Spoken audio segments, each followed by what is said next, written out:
Une à une, Lali Kassim arrache les mauvaises herbes qui ont poussé dans sa rizière. Fait très rare en Afrique, c'est du riz indigène qu'il cultive et non asiatique.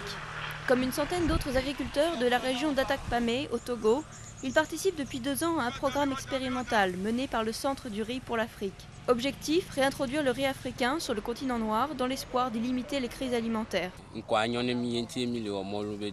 Nous constatons que ça donne beaucoup. Le riz qui sort après la récolte, quand on l'envoie au moulin pour le décortiquer, il ne casse pas. C'est la raison pour laquelle nous estimons qu'il est une révolution pour notre agriculture. Et puis ça reste longtemps dans le ventre. C'est un bon riz pour les Africains.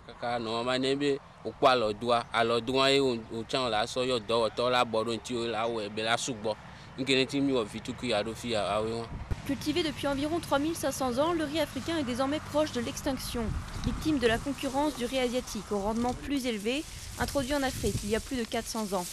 Le problème du riz africain, c'est que les plantes s'affaissent quand il arrive à maturité et que les grains trop lourds tombent sur le sol.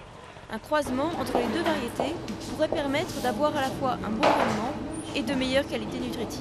Pour le riz africain, nous savons sur le plan scientifique qu'il y a beaucoup de variétés qui ont une teneur élevée en protéines comparée au riz asiatique. Donc notre travail, c'est de tout faire pour transférer cette qualité-là dans le riz asiatique. Et c'est pour ça que nous avons envoyé un certain nombre de riz africains en Australie pour évaluer la qualité commerciale, culinaire et nutritionnelle.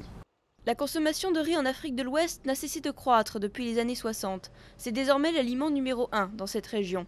Il reste encore beaucoup de chemin à parcourir avant d'arriver à l'autosuffisance en Afrique. Le continent apporte aujourd'hui un tiers de ses besoins alimentaires.